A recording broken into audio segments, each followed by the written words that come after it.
Hello there. I went out to CollectorCon on the weekend and I didn't record any footage because I forgot. But anyway, CollectorCon is a little convention here in Australia where it's exactly what it sounds like. It's a bunch of old action figures, toys, cards, what have you. It's great. I absolutely love these conventions. This one was the first one of the year in Penrith. That's about 2 hours from where I live, so I drove out to have a look.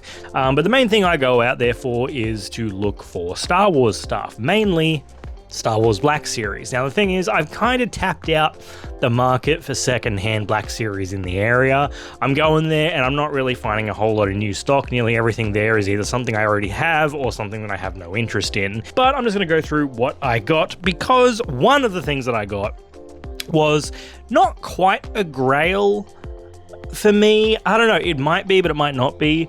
Still after that Ezra Bridger from Rebels. Still haven't found that in the wild anywhere.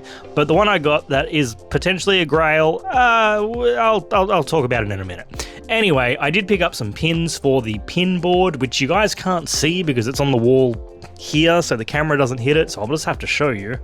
So that's the pin boards there. The bottom one is like all Fallout and video games and just random stuff. And then the top one is Star Wars. And so I picked up some pins for the Star Wars board. And what do we got? We got Ewok Expeditions, Yub Nub. Very fun little thing. We got a little Mandalorian and Grogu chain one. It's one of the Disneyland pins from Disneyland Japan, I think. And it is Boba Tea. That is hilarious. I don't care who you are, that is the funniest fucking joke I've heard in a while. Boba Tea pin. I love this. This is so good to me. This is great. Love that. Let's move on to the Black Series. What did I get? I'll leave the Grail for last, obviously.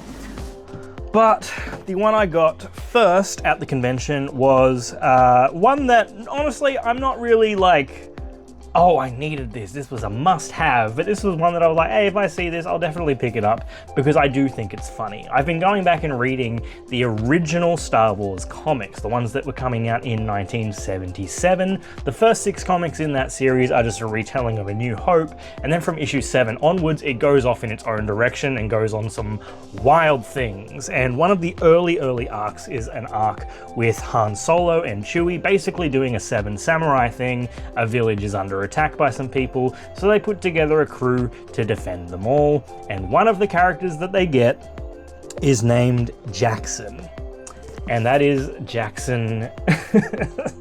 He has a full name that I can't actually remember, but all you need to know about this guy is that he is a rabbit. He looks like this, and George Lucas hates him. Those are like the only things you really need to know. He doesn't even appear in many of the comics. I think he appears in that arc and I think one other issue or something like that. He doesn't appear all that often. I just think he's really funny. It's a rabbit. It's a rabbit with guns. I was at the shops today just picking up some new stuff for work, and I just ducked into the shop. I'm like, always just have a look to see if they've restocked their Black Series. And they did, and they finally had, here in the shores of Australia, the one that I've been waiting for. I've been asking for this figure for what feels like years, and I finally have it, and it is, of course, Quinlan Vos. I am so goddamn happy that this figure is out and I finally have it in my hands. I don't buy figures for full price if I can help it. I got Jackson secondhand at CollectorCon for a lot cheaper than he normally is. This one was full price, $45, and I just didn't hesitate. I picked it up straight away. I was so happy to finally see this in stores. Asajj Ventress, the new Asajj, was with him. I was going to get her as well, but I was just like, you know what? I just spent a whole bunch of money at CollectorCon. I'm gonna get him regardless. I just need to slow down. Maybe I'll get Asajj later down the line.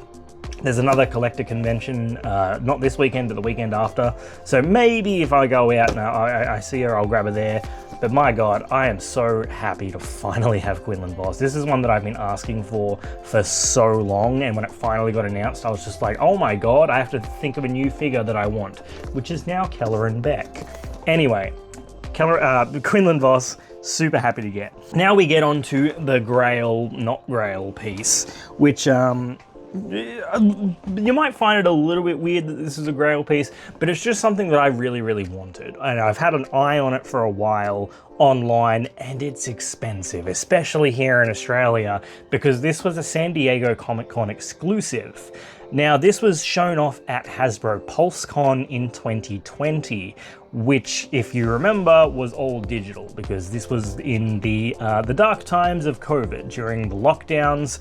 And yeah, they announced this as a con exclusive for San Diego Comic-Con. I don't even know if that went ahead that year. I have no idea, but this is what it was. Heroes of Endor diorama thing. So you get it, and you open this box, and you get this lovely little diorama thing. So you get Paplu on the speeder bike there, which is very cool. You flick it to this side, and you get Luke Skywalker.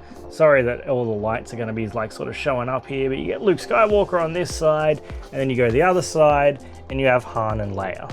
So it's a great little thing, and then this actually opens up like so, and that's how you sort of display it, which is really, really cool.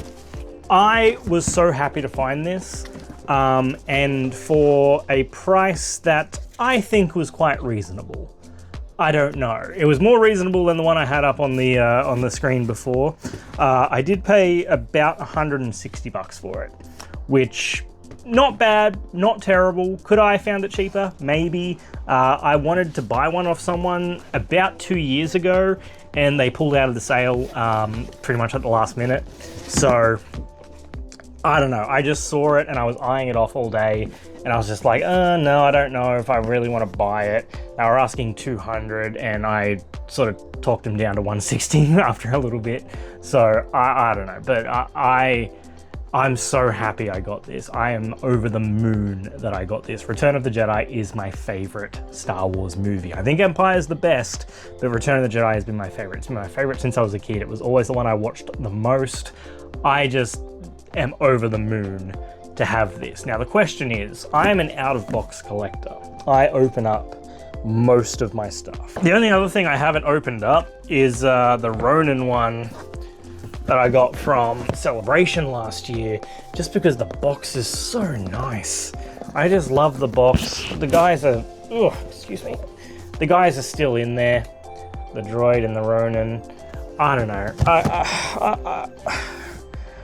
I feel like I should take it out because I don't really have a spot to really display it up here. None of the boxes will fit amongst everything else, but it just looks so nice, and I just want to keep it in the box. So I don't know.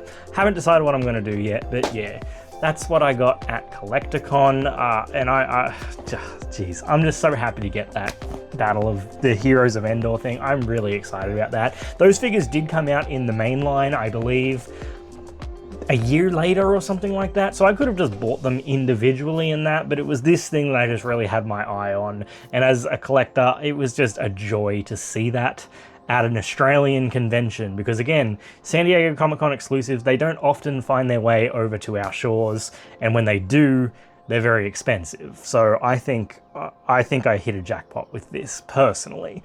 Anyway, that'll do it from me. Make sure you follow me here and over on TikTok, and I'll see you next time. May the Force be with you, always.